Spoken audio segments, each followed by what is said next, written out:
E eu voltei, falei que eu voltava, voltei. Olha lá, questão 9 também, Constituição Federal, pode cair na sua prova. Normalmente, os editais cobram, quando a gente fala de Constituição Federal, normalmente eles cobram o artigo 205 a 214 e também cobram o artigo 60 do ato das disposições transitórias.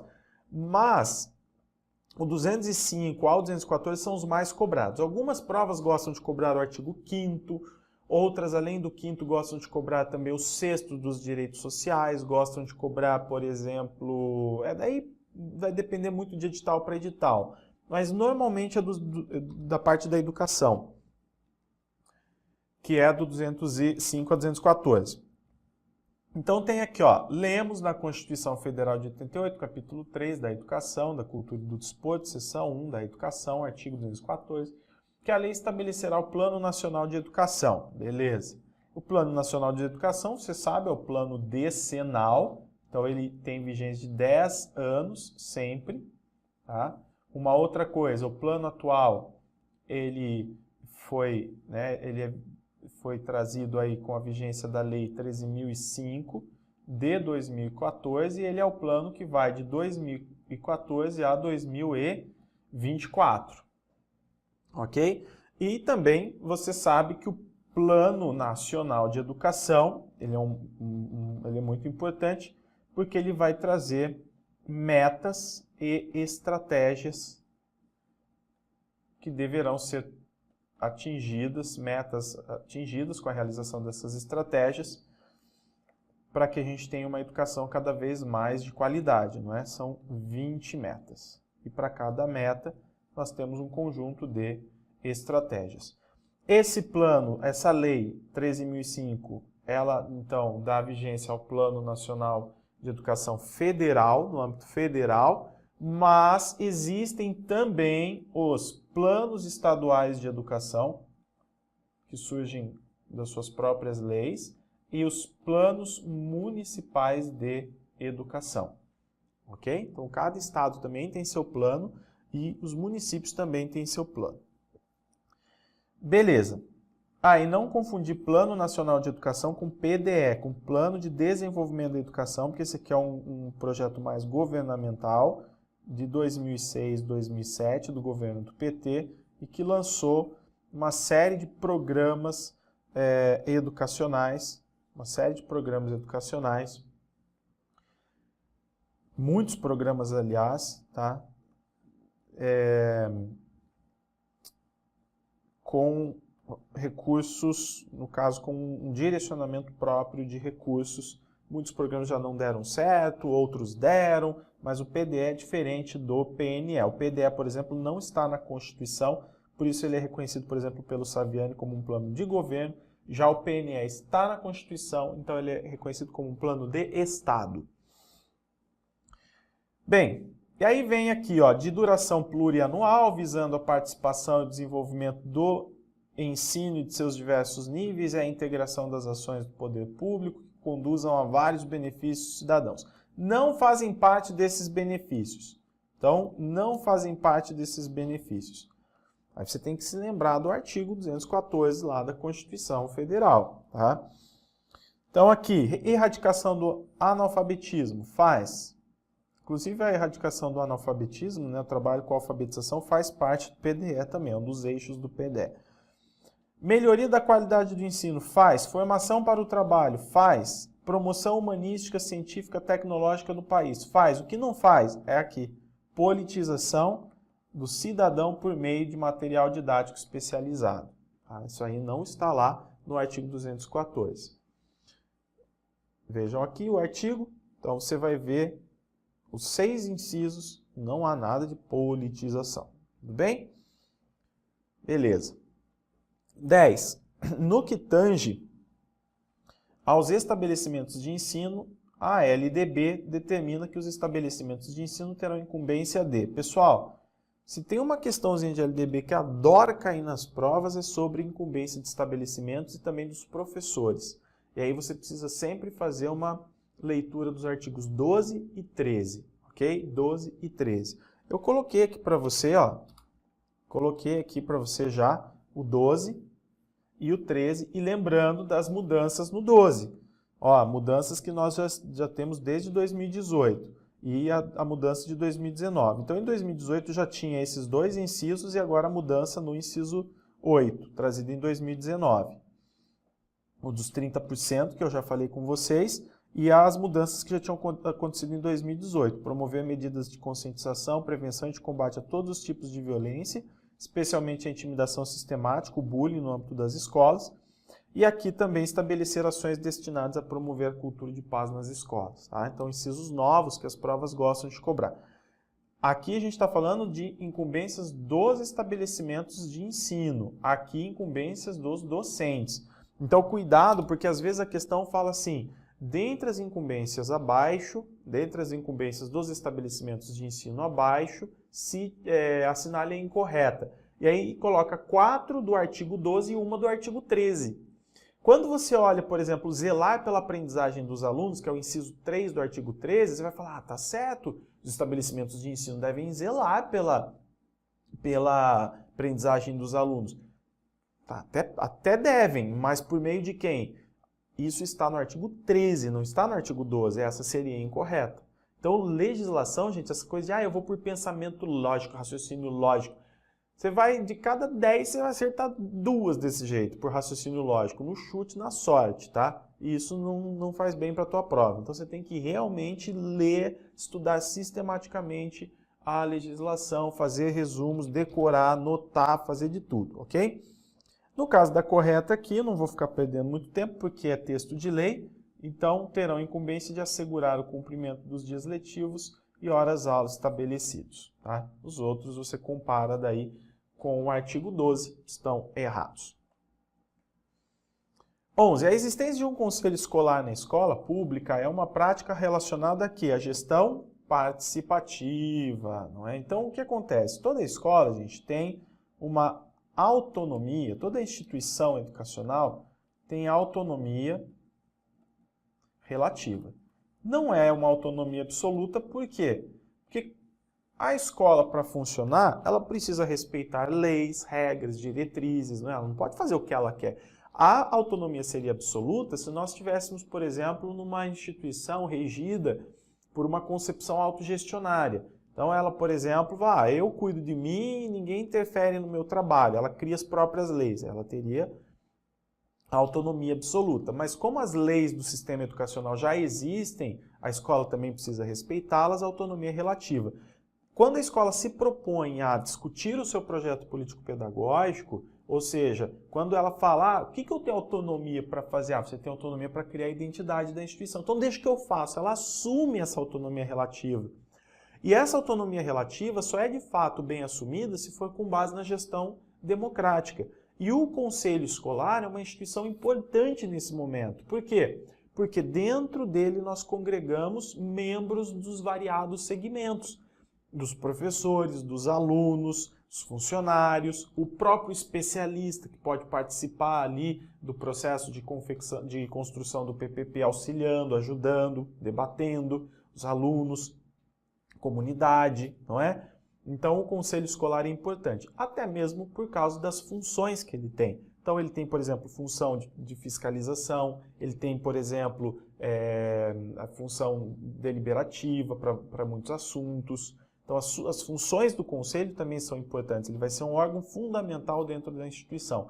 Mas ele não vai existir adequadamente, não vai funcionar adequadamente se não for com base no princípio da gestão democrática, ok? Então, gestão participativa é a resposta.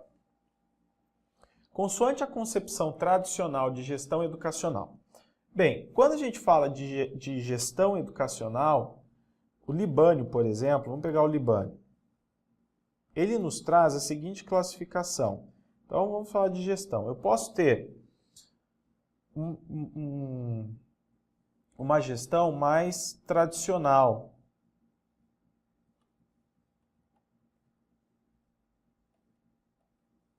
Aqui eu vou colocar de forma bem resumida, tá? Essa gestão tradicional, ela é baseada numa visão mais racional, científica.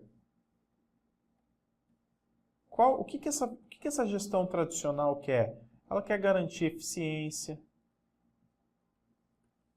tá? Ela quer garantir eficiência, muita objetividade. Então, existem regras claras para todos que devem ser cumpridas. Então, objetividade. Um outro ponto que nós temos aqui, além da objetividade, é neutralidade no posicionamento das pessoas, porque todo mundo vai cumprir função apenas. Hierarquia. Ok? Por outro lado, nós temos gestão participativa.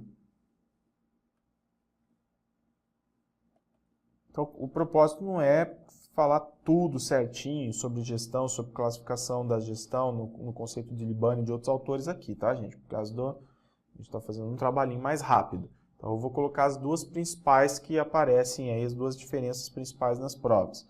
Aliás, essa gestão tradicional, ela é muito baseada no sistema empresarial, né? Sistema empresarial, fordista, taylorista. Outra coisa que ela pressupõe é controle das ações. Então, estou colocando aqui características gerais. Já a gestão participativa, não é gestão participação, é gestão participativa. Já a gestão participativa, ela muda bem. Por quê? Porque aqui as subjetividades importam. Tá? As subjetividades importam. Em vez de haver controle, mero controle sobre o trabalho de todos os membros, existe liderança. Uma liderança com base na autoridade, não no autoritarismo. Rege aqui o princípio da gestão democrática.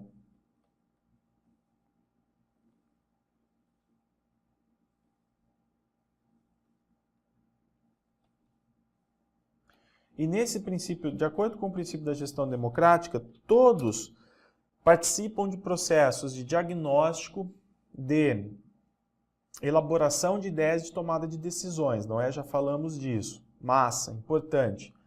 E todos os participantes assumem responsabilidades, ok? Então é muito importante que todos os participantes tenham condições de participar. Busquem se aperfeiçoar, busquem ter conhecimentos. Inclusive a Heloísa Luque, por exemplo, vai falar os espaços de gestão democrática em que todos podem participar são ricos espaços de formação continuada. Tanto para o professor, quanto para o gestor, quanto para o aluno, quanto para o pai. Uma escola que, por exemplo, ensine história sobre democracia, ela tem o dever de permitir que as pessoas participem também da gestão da escola de forma democrática. Ou seja, as pessoas precisam viver a democracia ali, não apenas falar teoricamente na sala de aula. Então, um conselho escolar, por exemplo, que funciona adequadamente com base no princípio da gestão democrática, é um riquíssimo espaço de formação continuada para todos, tá? Subjetividades porque várias pessoas participam e o que essas pessoas pensam, isso tudo tem valor, isso tudo é discutido, ok? E é justamente a liderança que vai trabalhar com os possíveis conflitos, contradições que ocorrem, que surgem, né, dessas subjetividades, tá? Enfim, em vez de eficiência, o que a gestão participativa busca? Construção. Então não é simplesmente eficiência, número, resultado. O que nós buscamos é construção de uma qualidade, de uma educação de qualidade e é necessário passar por todo um processo para que isso aconteça, tá? Bem, Vinícius, a resposta. Questão 12, gente. O acompanhamento do trabalho dos profissionais da educação realiza-se por meio de mecanismos gerenciais de controle. Será que é isso mesmo? Na gestão tradicional? Justamente. Tá? Então é isso, ó. Mecanismos gerenciais de controle, fiscalização, busca por resultado, eficiência, é o que nós temos aí. Beleza? E ela tem uma base racional, técnico-científica muito forte. Pessoal, resolvi a 11? Ah, resolvi, beleza. Então, 12A. 13. Dentre os princípios e características da gestão escolar participativa, destaca-se a autonomia como fundamento da concepção democrático-participativa de gestão escolar. Justamente, a escola tem autonomia para construir sua identidade, para tomar uma série de decisões, e é importante que todos participem desse processo. Então, a autonomia vai ser bem realizada se nós estivermos diante de uma escola que respeita a concepção democrático-participativa de gestão escolar. E é importante que isso aqui faça parte da cultura organizacional da instituição, como também nos ensina, por exemplo, a Heloísa Luque ou o professor Vitor Paro. Tá? Então, faz parte da cultura organizacional o ideal democrático. Bem, com base nessa informação, a autonomia na concepção democrático-participativa de gestão está expressa em, letra A, é a faculdade de uma pessoa de autogovernar-se, decidir sobre o próprio destino, gerenciamento das ações e recursos financeiros. Então tá certo. Por quê? Porque eu estou dando ênfase na autonomia. Quem diz isso é o Libânio. Essa é uma definição do Libânio sobre a autonomia. Está certo. Inclusive, como eu falei para vocês, essa pessoa não vai conseguir se autogovernar sem responsabilidade e conhecimento. Então, para uma escola se autogovernar, não basta ela simplesmente falar, dá aqui minha autonomia, que eu vou exercê-la. Não, todas as pessoas que estão ali dentro têm que demonstrar capacidade para assumir responsabilidades, assumir tarefas e contribuir com o governo, vamos dizer assim, daquela determinada instituição. Tudo bem? Consequentemente, você tem aí a B, a C, a D e a E, né, para saber o que não é a autonomia. Agora uma questão sobre currículo, gente. Sobre currículo, não podemos afirmar que é um importante elemento constitutivo da organização escolar. Currículo implica necessariamente a interação entre sujeitos que têm o mesmo objetivo e a opção por um referencial teórico que o sustente. Sim, currículo, gente, significa caminho. É um iter, uma estrada. Então, é o caminho que o aluno percorre buscando a sua formação e que tem a ver com a A. Currículo é um instrumento neutro? Não. Então nós vamos ter vários autores críticos, Libânio, Lucchesi, Gimeno Sacristan, Saviani, vários deles, tá? Que vão dizer currículo não é um território neutro, um instrumento neutro. Quando ali a escola define, por exemplo, quando eu tenho definido o que eu preciso ensinar para o aluno, existem valores ali, existem interesses. Então ele vai ou para um lado ou vai para o outro. O que acontece muitas vezes dentro da escola é o conflito de interesses. Por exemplo, um currículo elitista, que lá no plano estratégico da educação, pelo sistema de educação, ele foi construído e ele é elitista, e você tem uma classe popular que está descontente com esse currículo porque ela não atende os seus interesses. Há um conflito, não é? Por isso que vários autores vão dizer o quê?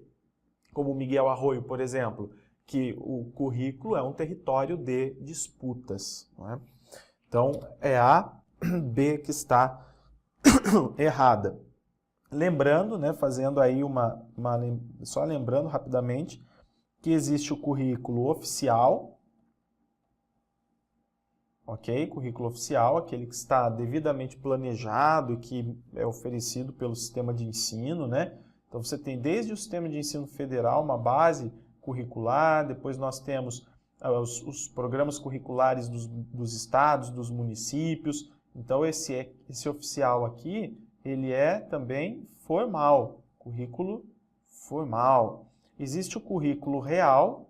Então, o currículo, aquilo que é formal, que traz conteúdos, experiências e tal, e que é ensinado dentro da instituição, ele se torna real. Porque aí é o que acontece, né? O professor, por exemplo, quando ele se depara com o currículo formal, ele faz uma interpretação daquele currículo, etc., um estudo, e ele aplica aquilo em sala de aula. Mas o que os alunos entendem? Quais são as experiências que nós, de fato, vivemos dentro da sala de aula? Aí é o currículo real. Aí já não é mais simplesmente o formal, aquilo que está prescrito. Currículo formal, oficial, gente, é aquele que está, vou colocar aqui, ó, prescrito. O real já não é simplesmente o que está prescrito, é o que os alunos interpretam, assimilam, experimentam. Então, o real é o currículo vivido. Vamos colocar aqui, currículo vivido. E existe também o currículo oculto. O currículo oculto é aquele que não está prescrito. é aquele que é manifestado por meio da linguagem, da cultura das pessoas que estão presentes na escola, influenciado pelo meio cultural no qual a escola está inserida, mas ele não está nos planos do professor, ele não está nos planos do governo, do sistema de educação, ele não está prescrito, ele não está formalizado, mas de certa forma ele influencia na formação dos alunos que estão ali dentro de uma instituição. Como, por exemplo, quando alunos de culturas de classes diferentes estão no mesmo ambiente manifestando suas características culturais. As crianças estão, de certa forma, vivendo aquilo, vendo, aprendendo, mas o currículo oculto não está prescrito. O fato dele não estar prescrito não quer dizer que ele não se manifeste, ele se manifesta através, principalmente, da cultura que é levada para dentro da escola, ok? Então, currículo oficial, currículo real, currículo oculto. Lembrando que o currículo oculto carrega principalmente a cultura popular. Então, Paulo Freire, por exemplo, defendia muito a valorização do currículo oculto, porque ele carrega a cultura popular. Aqui eu coloquei para vocês uma definição, tá? Para vocês estudarem a questão do currículo. E essa definição, você vai ler aí, beleza? Mas é só para nós entendermos o seguinte, currículo há muito tempo deixou de ser para nós apenas um conjunto de conteúdos organizados das disciplinas. O currículo ele diz respeito a quê? A valores, experiências que são vivenciadas dentro da escola e que impactam profundamente a formação do sujeito, tá bom? Então eu não posso entender o currículo apenas como divisão racional extremamente organizada de conteúdos dentro das disciplinas para ser trabalhado dentro de um período. Não. Todas as vivências e relações que existem dentro da escola também fazem parte do currículo e impactam a formação do sujeito. 15, pessoal, são concepções de currículo exceto. Então, por exemplo, os conteúdos a serem ensinados e aprendidos. É uma concepção de currículo. Né? Currículos mais tradicionais estão preocupados com isso aqui, com conteudismo apenas. Então, é uma concepção. Não estou perguntando se é a concepção adequada, que nós queremos ou não. É uma concepção. Experiências de aprendizagem escolares vivenciadas por estudantes? Daí também faz parte de uma visão mais crítica de currículo. Os planos pedagógicos elaborados por profissionais da educação. Ou seja, os planos pedagógicos dizem respeito a quê? Justamente a organização curricular da escola, né? Faz parte do plano curricular. Os objetivos a serem atingidos por meio do ensino também. A relação de projetos que a escola desenvolve. Aqui não. Relação de projetos é simplesmente eu posso ter um calendário com os projetos que a escola desenvolve, enfim, então aí nós não temos uma concepção de currículo, ok? Bem, 15, agora 16. Na abordagem técnico-científica à escola, na abordagem técnico-científica, existem formas de nós abordarmos a escola, né, com relação ao seu papel. Então eu posso ver a escola através de uma abordagem técnico-científica, eu posso ver a escola através de uma abordagem mais de gestão participativa, e também para o lado da escola totalmente independente, através da concepção autogestionária. O que nós queremos é o meio termo, é que a escola respeite sim as regras que provém do sistema de ensino, mas que tenha condições de construir sua autonomia, a sua identidade com autonomia através da gestão democrática. E quando a gente fala da abordagem técnico-científica da escola, é a visão mais tradicional, mais voltada para as heranças, né, das teorias da administração empresariais, que influenciaram muito a constituição da escola, principalmente nos anos 60 e 70. Então aqui, ó, 16, letra A, devem atender a um projeto social e político de preparação de recursos humanos para o sistema produtivo. Justamente isso. Por exemplo, a educação tecnicista, o tecnicismo, está totalmente ligado e relacionado a essa abordagem técnico-científica. Esse é o papel da escola numa abordagem técnico-científica. Preparar pessoas para o mercado de trabalho, e aí a gente tem a relação escola-empresa. Tá? a organização da escola buscando eficiência, e eficiência é isso, buscar resultado, preparar pessoas para o mercado de trabalho. 17, gente, sobre o que deve se levar em conta ao se planejar, informe se é verdadeiro ou falso o que se afirma a seguir e assinale a alternativa com a sequência correta. Então vejamos. Primeiro, o tipo de aluno que a escola pretende formar. Sobre o que deve se levar em conta ao se planejar. Beleza. Então eu vou lá fazer um planejamento. Que tipo de escola, que tipo de aluno que a escola pretende formar? Será que eu tenho que levar isso em consideração? Com certeza. Dependendo de qual é o aluno, vejam, eu quero um aluno simplesmente que aprende uma profissão para ir para o mercado de trabalho ou eu quero um aluno que tenha uma formação integral, global, que seja crítico? Então, muda totalmente o planejamento de ensino. Nossa, o ar-condicionado está me quebrando no meio aqui. Depois, as exigências colocadas pela realidade social. Será que eu tenho que levar isso em consideração? Também, para que o processo o ensino seja significativo. Ou seja, quais são as demandas da realidade? O aluno precisa ter uma educação que o ajude a compreender e suprir essas demandas. Depois, o trabalho extra que o ato de planejar acarreta ao professor. Isso aqui é balela, né, gente? Aliás, o que pode ser esse trabalho extra, né? Planejar é fria, não planeja não, que só vai te dar mais trabalho, é isso? Nada a ver. Bom, verdadeiro, verdadeiro, falso, aqui já não pode ser, aqui pode, aqui já não, aqui não. Então aqui que está, né? Normalmente é assim que funciona essas questões. Os resultados de pesquisa sobre aprendizagem, com certeza, porque se eu faço pesquisa sobre aprendizagem, como meus alunos aprendem, eu reoriento o planejamento, né? Então também está certo, então a correta vai ser a C. As contribuições das áreas de conhecimento e da didática, com certeza também. Então a 17 é C. 18, pessoal, inclusão. Só que agora, como eu falo para vocês, nós já estamos com 27 minutos. Vou dar uma pausa. Aguenta aí um pouquinho, eu já volto para a gente fazer provavelmente a última parte de resolução desses exercícios de comentários. E eu acredito que você vai ter muitas sacadas legais aí que você vai poder utilizar em outras provas. Beleza? Então, até daqui a pouco.